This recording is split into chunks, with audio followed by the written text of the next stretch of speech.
Namaskar students, I hope you are well at your side. Today we will continue our chapter 3rd Constitutional Design, संविधान का निर्माण. And our today's topic is the making of the Indian Constitution. कि India का constitution है, constitution of India, वो कैसे बना. तो like south Africa, India's constitution was also drawn up under very difficult circumstances. The making of the constitution for a huge and diverse country like India was not an easy affair. Bharat जैसे विशाल देश, जो दुनिया का 7वां सबसे बड़ा देश है, ऐसे देश में जो विविधताओं से भरा हुआ है, विविध प्रकार की जातियों के लोग, विविध धर्मों के लोग, विविध क्षेत्रों के लोग यहाँ रहते हैं, इतनी वैरायटियाँ यहाँ पर हैं, डिफरेंशिएट डाइवर्सिटीज़ यहाँ पर हैं, और उस जैसी कंट्री के लिए एक constitution banana not a easy affair. At that time, the people of India were emerging from the status of subjects so that of citizens. The country was born through a partition on the basis of religious differences.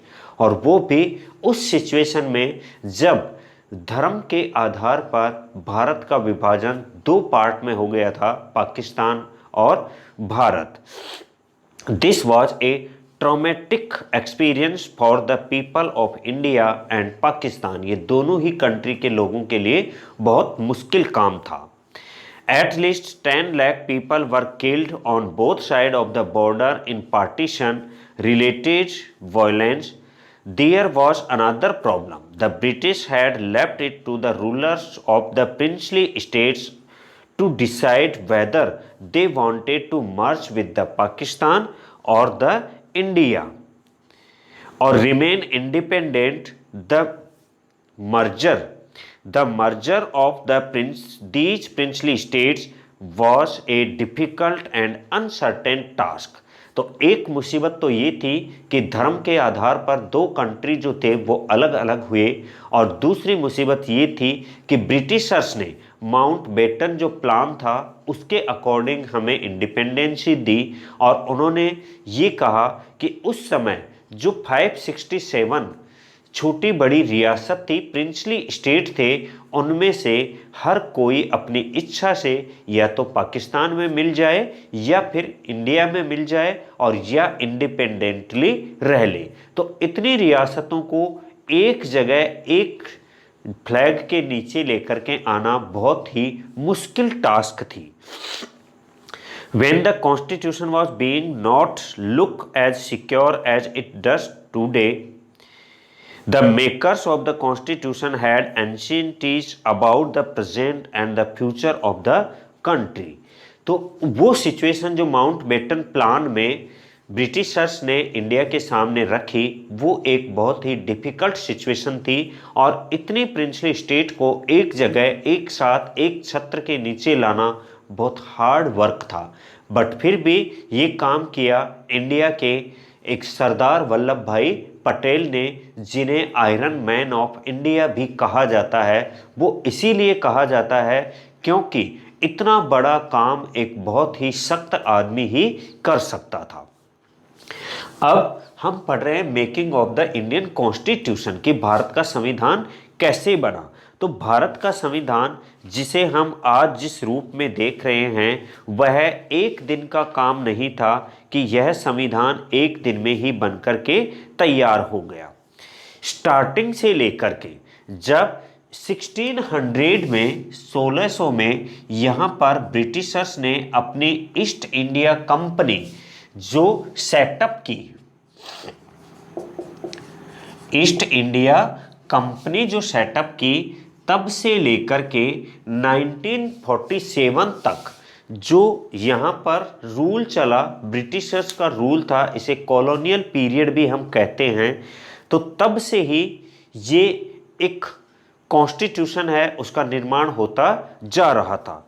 Starting में जब company का rule था 1600, company का rule start हुआ 1773 से लेकर के और 1857 तक, 1773 से लेकर के 1857 तक कंपनी का रूल था।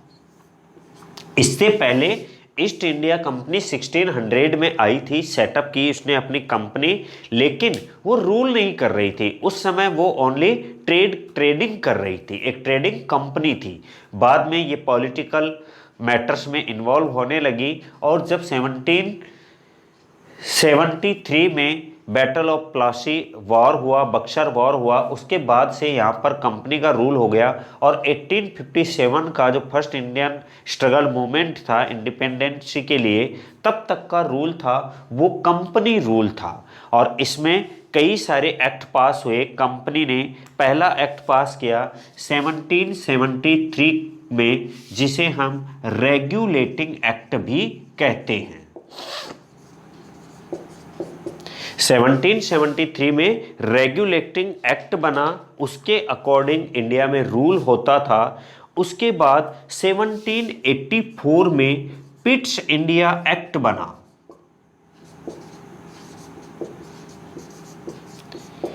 पिट्स इंडिया एक्ट बना। ये पिट्स इंडिया एक्ट जो था, वहां का प्राइम मिनिस्टर पिट्स था। तो इस पिट्स ने जो एक्ट बनाया ब्रिटेन में, तो उसे पिट्स इंडिया एक्ट कहा गया। उसके बाद 1833 का चार्टर एक्ट बना।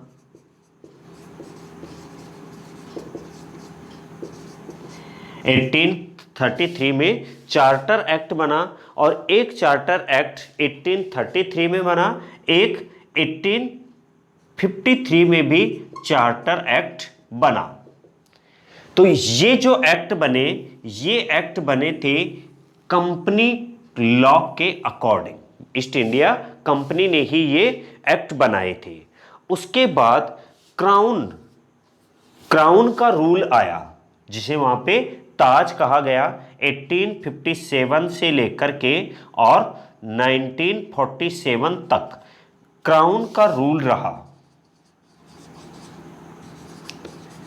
क्राउन रूल मीन्स डायरेक्ट वो ब्रिटिश गवर्नमेंट के अंडर में आ गया। वहाँ के जो सम्राट हैं ब्रिटेन के, उसे क्राउन कहा जाता है, ताज का शासन कहा जाता है। तो इंडिया में 1857 से लेके 1947 तक का रूल जो था वो उसका क्राउन का रूल था, डायरेक्ट ब्रिटिश गवर्नमेंट के अंडर में था। और इसमें पहला एक्ट जो पास हुआ इंडियन काउंसिल एक्ट। इस क्राउन रूल में पहला act Indian council act. Indian council act ये 1861 में बना। उसके बाद 1861 के बाद Indian council act 1892। Indian council act 1892 ये बना। And after that government of India act 1919, government of India act 1919, एक 1919 में एक्ट बना गवर्नमेंट ऑफ इंडिया एक्ट। इसे मार्ले चेम्सफोर्ड एक्ट भी कहा गया, जो 1919 में बना। And after that the government of India act 1935, government of India act 1935, एक 1935 में भी एक्ट बना। और उसके बाद ये जो एक्ट बने ये क्राउन के एक्ट थे। उसके बाद एक एक्ट बना the Indian independence act. Indian independence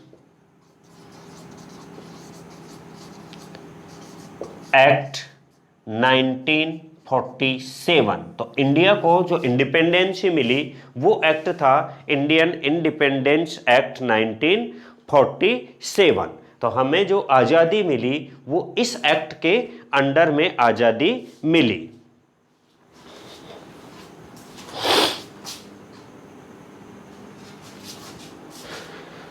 So students, these acts are the acts before the independency of India. India के इंडिपेंडेंस से पहले ये एक्ट जो थे, इनके थ्रू इंडिया पर रूल होता था। अब हम नेक्स्ट क्लास में पढ़ेंगे कि इंडिया का जो कॉन्स्टिट्यूशन है वो कॉन्स्टिट्यूशन कैसे बना।